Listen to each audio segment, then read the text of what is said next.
हाँ, उच्चतम न्यायालय के आदेश के ये बाद स्थिति हुआ चल रही है। तो उसके बाद कोई एक्शन नहीं है और पहलवान बैठे हुए हैं। इस पूरी स्थिति को आप कैसे देखते हैं? देखिए, अब हमारी कोई प्रोटेक्शन है क्या? ये मैं ये भी कहूँगा कि ये भी जांच का विषय होना चाहिए। स्पष्ट रूप से सरकार की नीयत शक के घेरे में नहीं है, सरकार की नीयत इसमें एक्सपोज हो गई है। सरकार इस आरोपी व्यक्ति को संरक्षण दे रही है, इनका बचाव कर रही है, और जो बेटियां न्याय के लिए आगे आ रही है उनकी आवाज़ दबाने का काम कर रही है सरकार। और जो 3 महीने तक खेल मंत्रालय, आईओए, कमेटियां, सब ने इन्होंने सबके सामने अपनी गुहार करी, लेकिन किसी ने हर ने इनकी बात अनसुनी करी। स्पष्ट रूप से सरकार के अंदर बहुत से लोग कहाँ तक तार जुड़े, ये जांच का विषय होना चाहिए, क्योंकि गुनाह के अंदर गुनाहगार का साथ देना भी गुनाह है। तो कौन कौन लोग शरण सिंह के अपराधों को शरण दे रहे हैं सरकार के अंदर, ये भी एक जांच का विषय होना चाहिए। ये राजनीति का विषय होना ही नहीं चाहिए था। सरकार को राजधर्म निभाते हुए ये भाजपा के सांसद हो सकते हैं, लेकिन संविधान में कोई नहीं कहता कि किसी पार्टी का कोई भी व्यक्ति अपराध नहीं कर सकता। कल को हो सकता है कोई हमारे दल का व्यक्ति भी अपराध करे, मगर वो अपराध करेगा तो अपराधी है।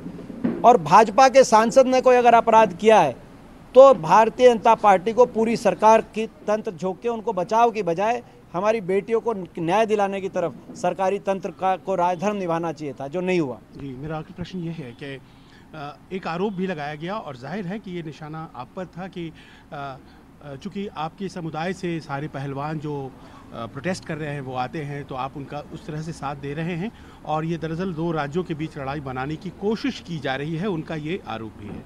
देखिए, मैंने जैसे कहा, आरोपी व्यक्ति अपने बचाव के लिए क्या कहेगा, उसको जो है उसका कोई मायने नहीं है। क्या मैं पूछना चाहता हूँ आपसे, ये कोई, जैसे मैंने स्पष्ट पहले ही कहा, ये कोई प्रदेश का या जाति धर्म का विषय ही नहीं है।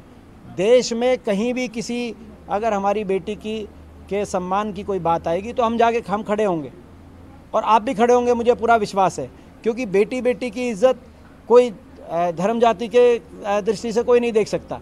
अपराधी व्यक्ति अपने पापों को, अपने अपराधों को ढकने के लिए इस तरह की जो है कोई बात ज़रूर कह सकता है।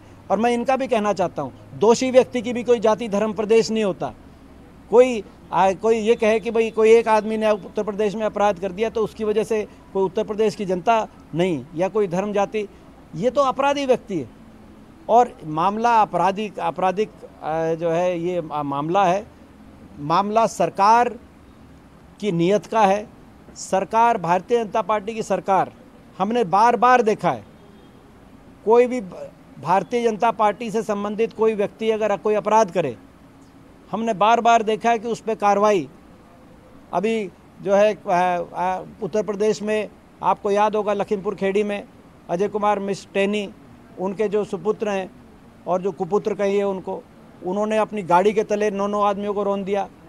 हम वहाँ पे जब मिलने जा रहे थे उन परिवारों से जो 9 किसान वहाँ पे, तो हमें, प्रियंका जी और हमें वहाँ पे रोक लिया गया और ये कहा गया कि आप राजनीति करने जा रहे हैं।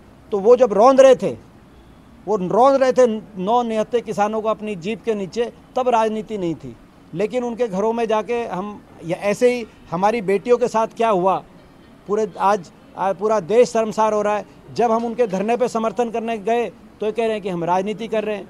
तो मैं पूछना चाहता हूँ कि ये कुछ विषय राजनीति से ऊपर होते हैं, लेकिन ये भारतीय जनता पार्टी आज अहंकार, सत्ता के अहंकार में है, सत्ता के नशे में है। ये हर बात मैं राजनीतिक दृष्टिकोण से देख रही है।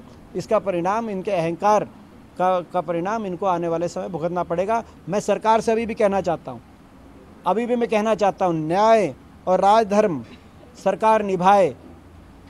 दोषी के खिलाफ संपूर्ण कानूनी कार्रवाई हो जो बनती है, तुरंत पॉस्को केस में, बाकी केसों में ऐसी धाराएं लगी हैं, तुरंत बयान हो और अरेस्ट हो। ऐसे अपराधी, ऐसे आरोपी को तुरंत अरेस्ट किया जाए, उनसे पूछताछ की जाए। मैं पूछना चाहता हूं आपसे त्रिवेदी जी, राहुल गांधी जी ने एक स्पीच में कहा था कि कोई एक महिला उनसे मिली जम्मू कश्मीर में और उन्होंने बताया कि उनके साथ कोई गलत हरकत हुई है, जिससे पता चलता है जम्मू कश्मीर में कानून व्यवस्था ठीक नहीं है। दिल्ली पुलिस के स्पेशल कमिश्नर और दिल्ली पूरी पुलिस उनके घर आ गई पूछताछ करने। वो सांसद नहीं थे तब, वो सांसद थे। और भाजपा के एक सांसद के ऊपर आरोप लगा रही हैं इतनी लड़कियां 3 महीने से बैठी हुई हैं, लगातार 2 हफ्ते से जंतर मंतर पे अब लगातार बैठी हुई हैं, और आज तक कोई एक उनको पूछताछ करने के लिए थाने पे भी बुलाने के लिए कोई समय नहीं, तो आज तक पूछताछ नहीं हुई। FIR भी सुप्रीम कोर्ट को करानी पड़ी। ये कहाँ, ये कौन सा न्याय है?